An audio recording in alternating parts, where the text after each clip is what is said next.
vocalizing, acoustic guitar, flute, drums.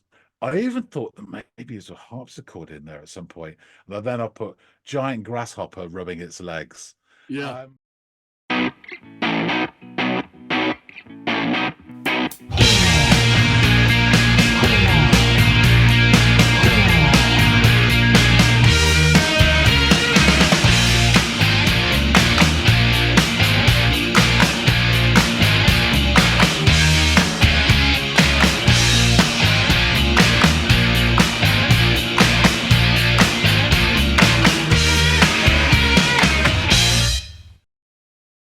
Hey, everybody out there. Welcome back to another installment of the Audiophiles. My name is Andy, and the fellow over there is John. And, well, we get together and we listen to music.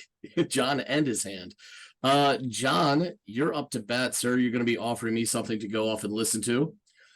People out there in the listening audience, you're going to be privy to that reaction. And then you're going to see us come back and discuss this thing. But what it is, I do not know. John, what have you got for us, buddy? So, stay with me on this. I got nowhere to go. Oasis. Okay. All right. Okay. Yeah. But not Oasis as you know it. I will give you a little bit of a hint. So, this is a track by them called "Falling Down," and it is the Monstrous Psychedelic Bubble Mix, parts 1 and 2. It sounds lively. Definitely not familiar with this. So it's been dicked around with, as you can imagine. Yeah, when I heard mix, I figured, and then parts 1 and 2. Okay. Well, I will go off and give this a listen and enter with an open heart, open mind, and open ears, and let you know what I think of it when I get back.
Now, this sounds different than most Oasis stuff I've heard to this point, but there is one common theme, and that it sounds Beatles-inspired.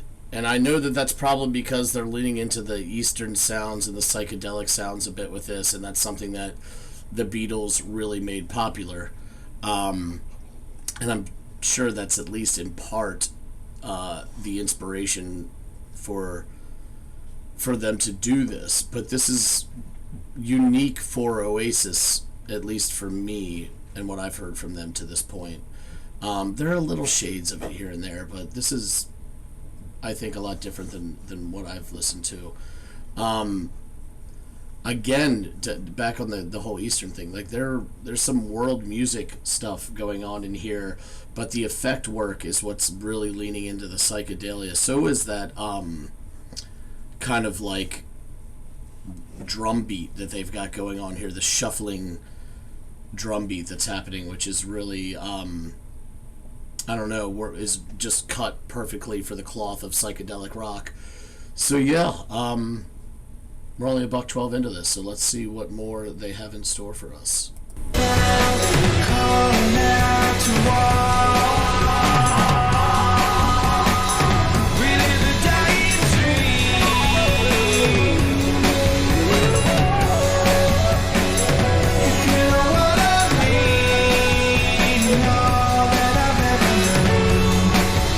So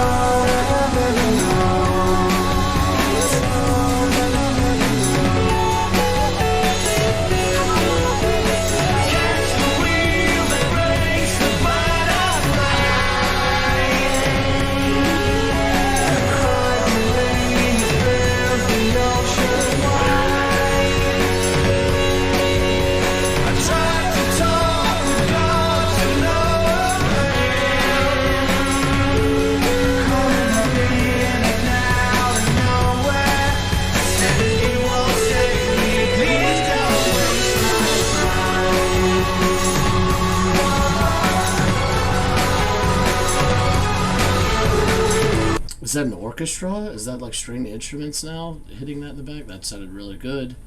We're going to take that back a little bit.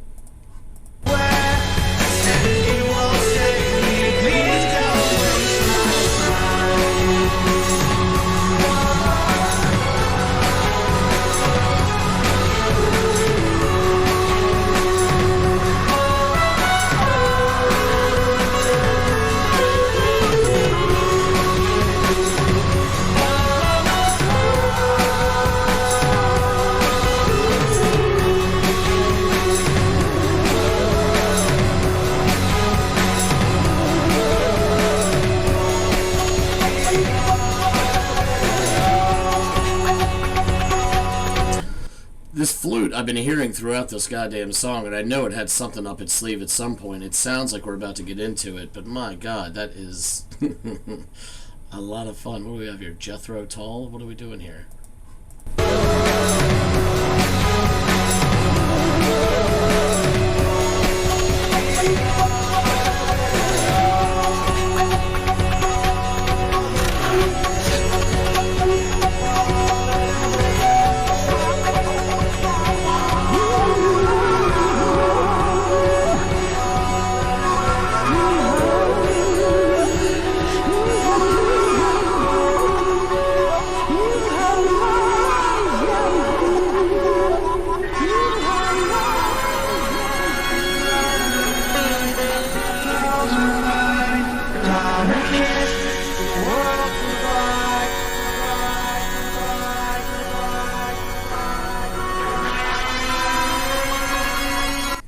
More questions. Sitar? I think so. Harmonica? I also think so, oddly. And other vocalist? Like, that sounded like another voice entirely, and perhaps one of the feminine variety, if my ears aren't deceiving me. But my god, this is the kitchen sink we've got here. They are throwing everything. On top of that, they're doing so much effect work. It's like a kitchen sink of instruments and then a kitchen sink of effects and production work. It's a lot. I like it all.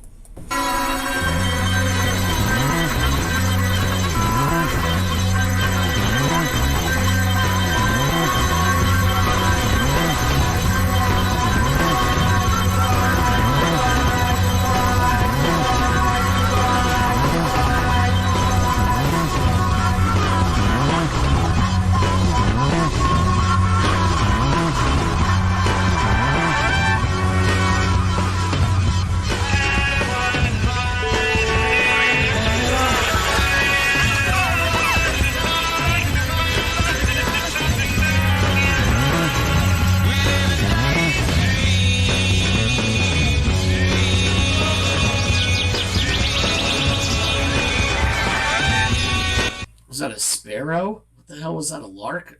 I mean, we've got instruments, production work, and now birds. It sounds like we're being used in this. This is incredible.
is this the Gallagher brothers or is this the Chemical Brothers? This is so different from what I'm used to hearing. Really, really cool. I knew I heard that harmonica again. Yeah, there's a lot happening. Very psychedelic.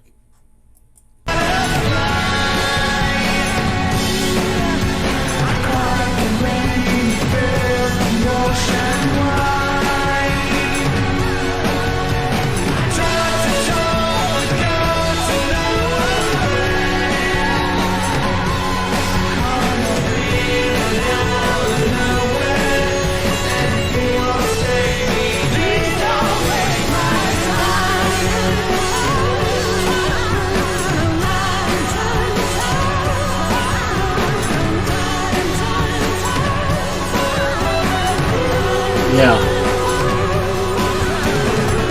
There's that other vocalist, at least I'm pretty goddamn sure.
Love it.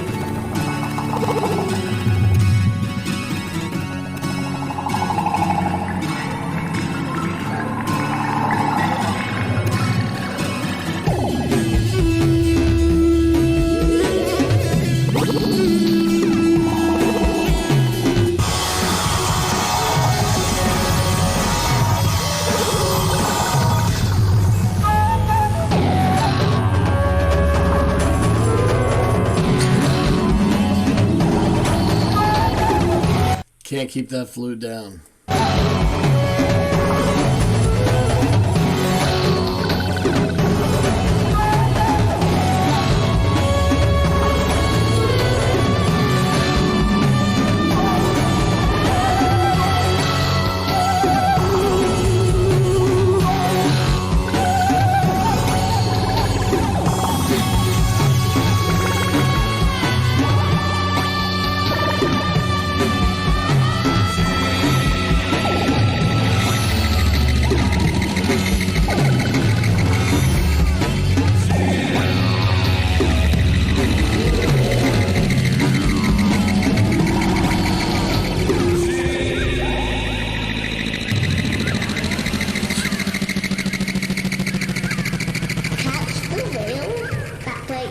fly. It tried the way, but filled the ocean wide.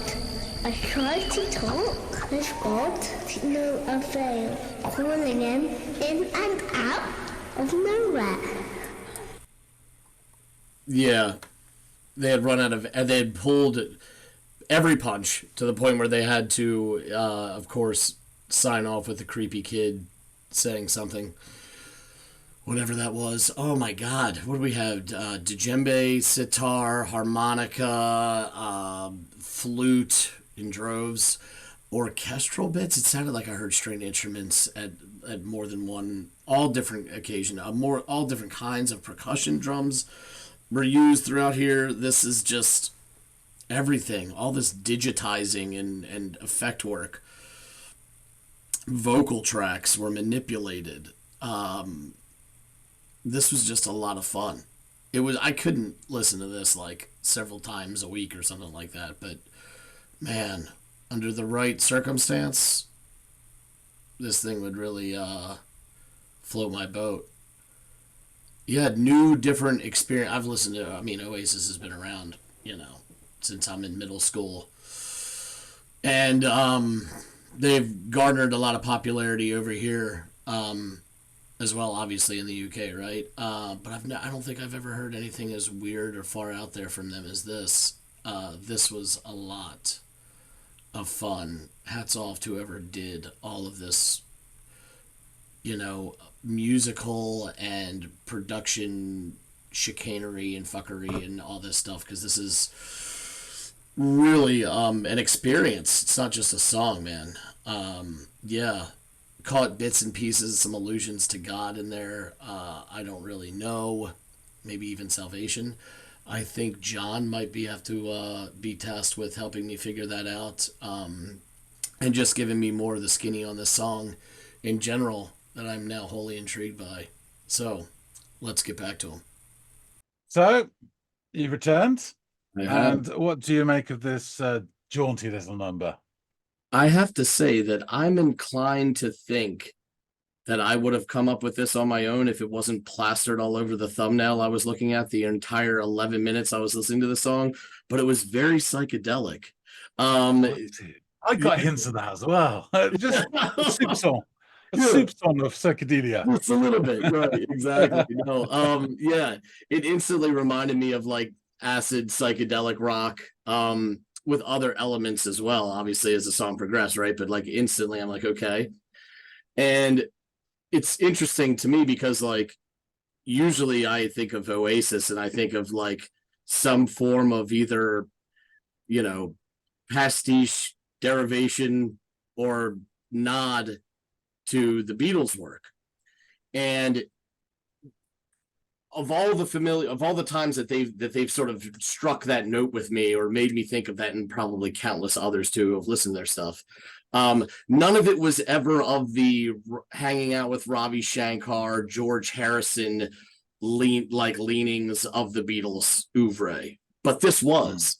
So while they did an old trick that they seem to always do when I listen to their stuff, it was from a different part of the Beatles catalog that I don't normally hear them pulling from or like alluding to or paying reverence to or whatever you want to call it.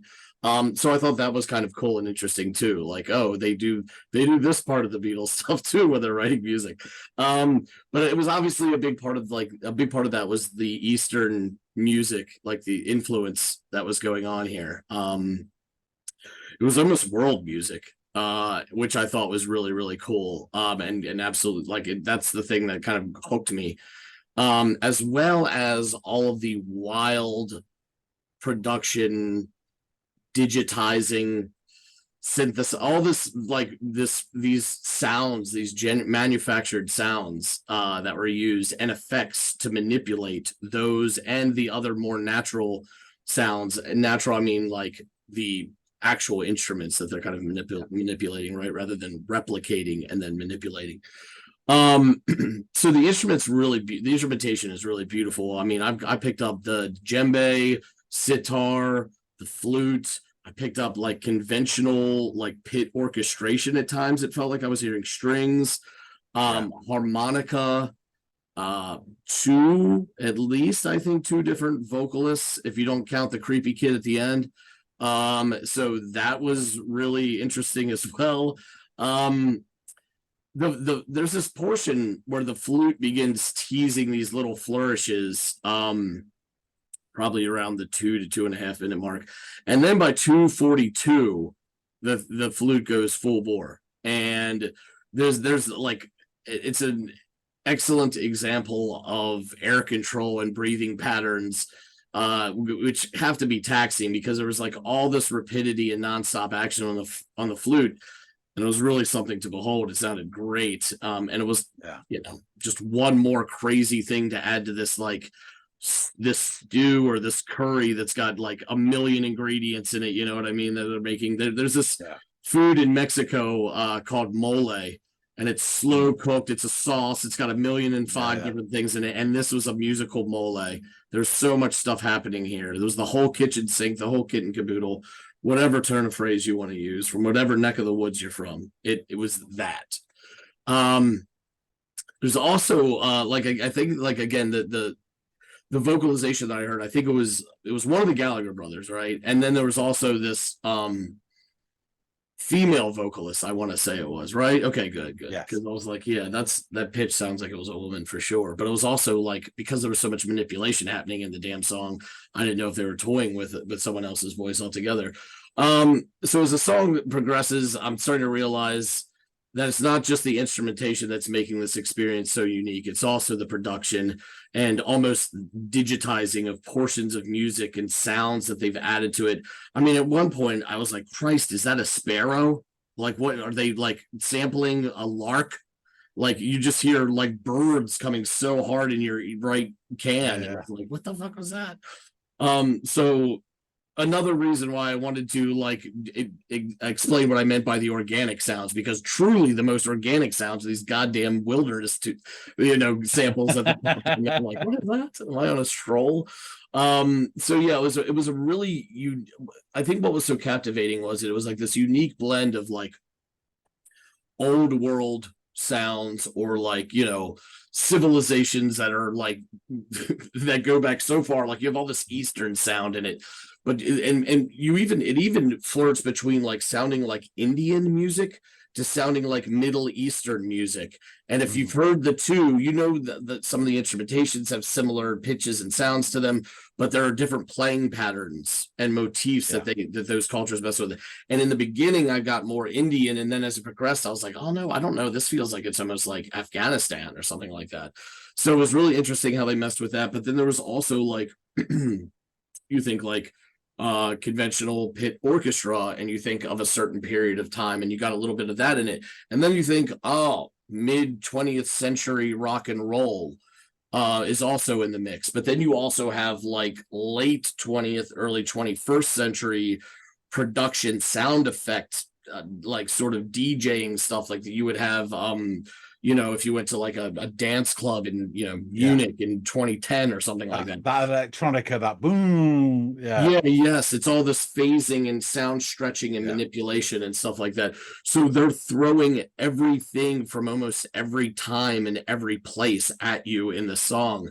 It's really quite an experience. I could not listen to this several times a week, but if I had the right vice and just enough amount of time on my hands, this thing would hit such a sweet spot, because I did enjoy it. I really did. It's just not something I could listen to often, several times a week, like I said, or even a month.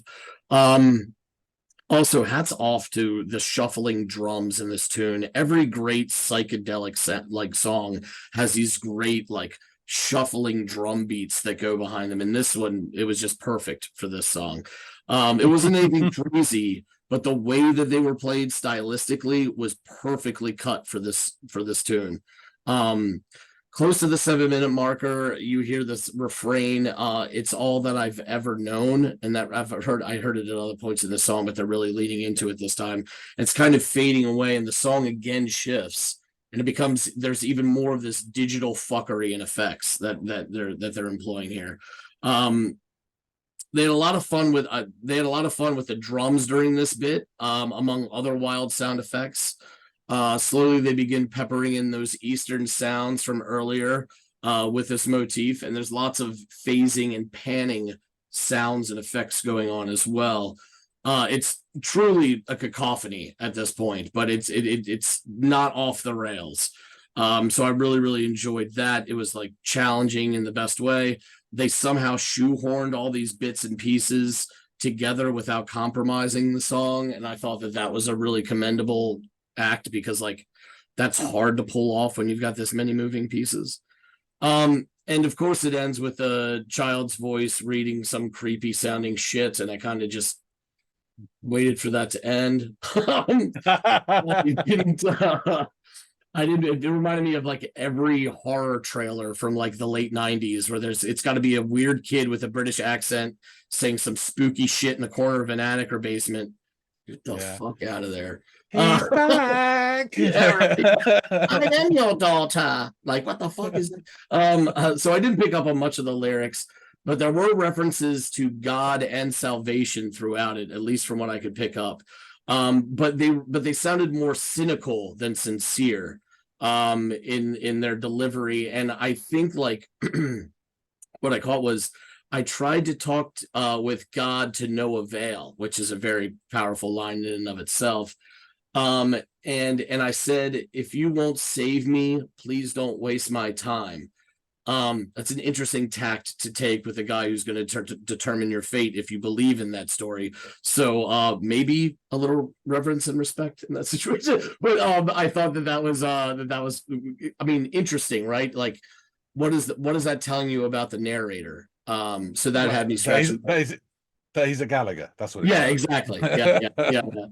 And speaking of Gallagher, I think at one point I said, "Am I listening to the Gallagher brothers or the Chemical Brothers?" Because this is like really like so not what you would. But I know, right? This has been someone else had their hand in this pot and did this. So, so perhaps there's ties to spirituality, given the nods to the Eastern music throughout it, as well as all this religious imagery, the sort of marriage of two different cultures, but both of whom grapple with something that is transcendent across all cultures, which is like fate, mortality, God, all that kind of stuff. But I'm going to need help connecting the dots if you can even do that. But if you can, please fill me in on what I've missed. Yeah. Excellent. Yeah, I think you picked up pretty much as there is to be picked out of this. The reason I picked this is because, I mean, Oasis, I was shocked how widely popular they are now, compared to of their time, as it were. From my perspective, I was an early adopter of Oasis. You know, I got Shaker Baker and etc. when they came out and was telling everybody about this brand new band, and no one seemed to listen for a while. Then suddenly they broke and became massive, and from my point of view, I think they dropped off a cliff after the third album. There's still some decent stuff, but it became fewer and far between. And then when I heard this track, which was actually, I'll get into it, but with one of their last singles, I thought, oh, well, they've come back. This is a really decent song. You know, I like it. And when I stumbled across this remix, I just thought it was so interesting, and there was enough interest in there to make it worth listening to, rather than just hashing out one of their old singles, you know, which everyone's heard, you know, 1,000 times. So hopefully not everybody who watches this has heard this before, and even if they have, they would enjoy listening to it again. So just getting into the details. This track, Falling Down, is from their 7th studio album, Dig Out Your Soul, from 2008. It's written and sung by Noel Gallagher. Liam left at this point, and it was released on in March 2009 as the 3rd single from the album. It was the final single to be released by the band before they broke up. And they didn't release anything else until they did like a promotional single called Don't Stop in 2020, which anyway, skirt over that. So the lineup for the original song was Noel on lead vocals with guitar, piano, Andy Bell on bass, he is guitarist from Ride, Jem Archer on lead guitar. He is from a band called Heavy Stereo, which I have one of their albums and a couple of their singles. They did a couple of really decent tracks. Zach Starkey on drums, that's Ringo's boy. Oh, no shit. and Jay Darlington on electronics and Mellotron, and he was in and still is in Cooler Shaker. So we really eclectic sort of bunch of guys there. Obviously, because of the shenanigans of later Oasis, much of the core of the band had left for various reasons. So then we enter the sort of the heroes of this episode, the Future Sound of London, and they are a British electronic music duo, Gary Coburn and Brian Duggins. They are described as electronic, covering techno, ambient, house music, trip hop, psychedelia, and dub. So there's a lot about them, and I won't go into too much, but they were formed in 1988, London, obviously, and they recorded under numerous aliases. I stopped counting after 20. They have put out 19 Future Sound of London albums.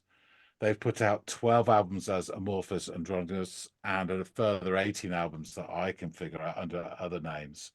There are too many singles and EPs to count, as well as their aliases, and it's, you know, well into double figures.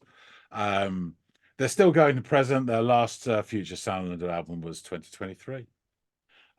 So they did this thing called a series which was called Monstrous Psychedelic Bubble Exploding in Your Mind mix CDs, which started in 2006. So the first two were released under the Amorphous Androgynous alias, and they were subtitled Cosmic Space Music, Part 1, and Pagan Love Vibrations, with the first one taking over 2 years to compile, mix, and gain sample clearance. And both obviously showcase their psychedelic influences. After hearing the first release, Noel Gallagher became a fan, and he asked the band to remix Falling Down. They responded with a 5-part, 22-minute Monstrous Psychedelic Bubble remix. So you got off lightly, because the whole thing's 22 minutes. And Noel liked it so much, he released it as a 12-inch single. So the normal track was released on CD and 7-inch, and then the 12-inch was their remix. And yeah, so side 1 is parts 1 and 2, which you heard. And then side 3 is parts 3, 4, and 5. And 3 and 4 get more trippy, a bit sort of gentle and wandering, and then a bit sort of ooh. And then 5 kicks back in very much similar as 1 and 2, like the main core of, but with the female singing all the vocals, in replacing Noel. And again, that's really cool as well. But I thought I kept flip-flopping between 1 and 2 and 5, because you can get both of them in segments on YouTube, obviously. But I thought there's a bit more interest in this, and it goes through a bit more of a journey. Yeah. So the personnel, as far as I can make out, because it's difficult to, so Alicia Surfeit is female vocal, Jonathan Mayer sitar, Grégoire Gouliam orchestration, Ollie Hodge harmonica, Ed Keane on flute and djembe, and Bo Bartlett was children's voice narration. And I'm just trying to remember, I'm sure they come back into it on the flip side, a bit more sort of creepy kiddie stuff, as you said. So lyrics, summer sun, it blows my mind, it's falling down on all that I've ever known.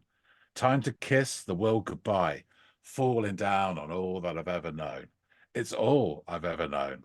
And then the drum beat kicks in there at that point. Now, I don't know if you noticed or not, but the drum beat is not exactly, very, very, very, very similar to the drumming in Tomorrow Never Knows off Revolver by the Beatles. If you listen to the 2 tracks, it's hard to tell it apart. And that's what it gives it, that kick. And you said it matches it perfectly, and it's totally suitable. And that's why, because it's old Ringo banging away. And when it comes in, I get a kick every time I hear that, because it's just yeah. You can't go away from the Beatles, no matter how much you try. even other guys that are remixing your stuff put a bit of Beatles in. Yeah. And it's a lovely touch. It really makes you smile. A dying scream, it makes no sound, calling out to all that I've ever known.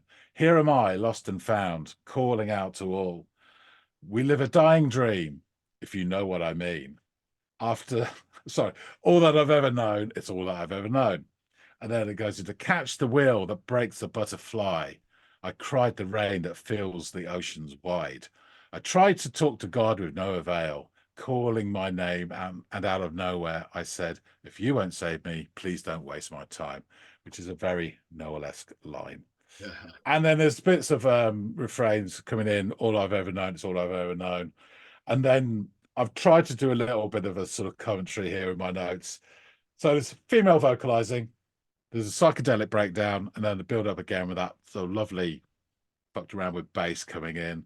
There's maybe some electronica into it. Then there's traffic noises, bird song, awesome harmonica, and then the electronica, and then it comes back in with catch the wheel breaks. That's when it sort of does that almost wave crashing bit with the strings coming, and then catch the wheel that breaks the butterfly. I cried the rain that fills the ocean wide. I tried to talk to God with no avail, calling my name, and out of nowhere said, if you won't send me, please don't waste my time.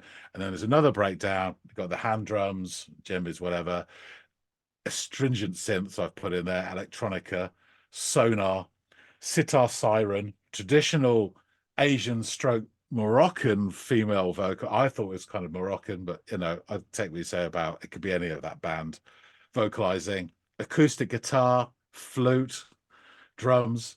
I even thought that maybe there's a harpsichord in there at some point. And then I put giant grasshopper rubbing its legs. Yeah. And then funny you mentioned harpsichord, because I literally had that thought while I was listening to this yeah, song. but I wasn't sure. It was just an impression of it, you know, and it could have been anything electronica as well. There is that sort of weird siren-y stuff, that breakdown. And then the kid comes back in, repeating one of the bits, catch the wheel, breaks the butterfly, I cried the rain that fills the ocean wide. I tried to talk to God to no avail, calling him in and out of nowhere.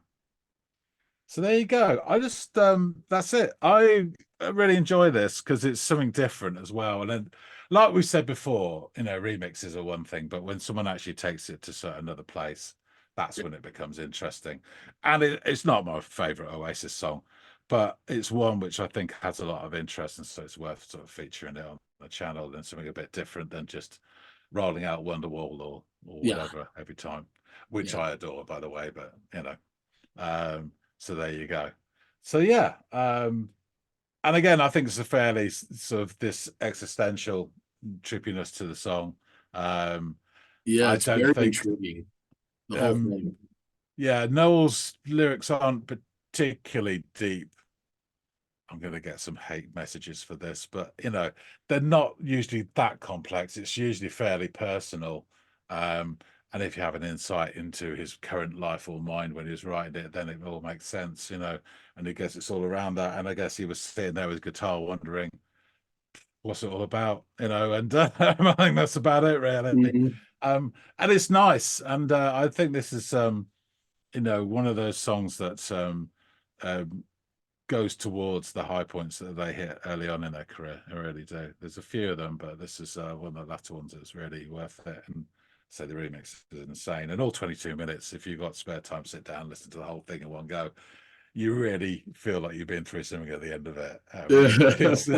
It is cool. And like you say, like for me as well, psychedelia is something which I do enjoy, but it has a limited amount of exposure time at one go. You know, you wouldn't sit down to 2 or 3 hours of this, you know. 22 minutes is probably about right. That's enough, right? I'm off to listen to some Anthrax or something. I don't know. Yeah. I'll tell you what, if hallucinogens didn't last like 8 to 15 hours and they only lasted a half an hour, I'd gladly take some and listen to this song a couple times. Exactly. Exactly. Those days are long gone. And there's a few songs that feel like that. They really do. Cool. All right, then. Well, thanks for listening to this. I shall wrap things up. And say, folks out there, thanks for listening to this as well. Hope you enjoyed it. And I really hope if you haven't heard this before, this was something a bit different from the Oasis oeuvre. Let us know what you think. If you like this, hit the like button. And please drop some comments about this song, what you think of what they've done, how they've ruined this Oasis song, or they have augmented it into something quite interesting and wonderful. We'd love to hear from you. If you haven't subscribed, please do, and help us build this channel and support us. We do appreciate everyone that does drop on by and and help us along the way. That being said, thanks again so much for watching. I will see all of you on the next episode of the Audiophiles. See you guys.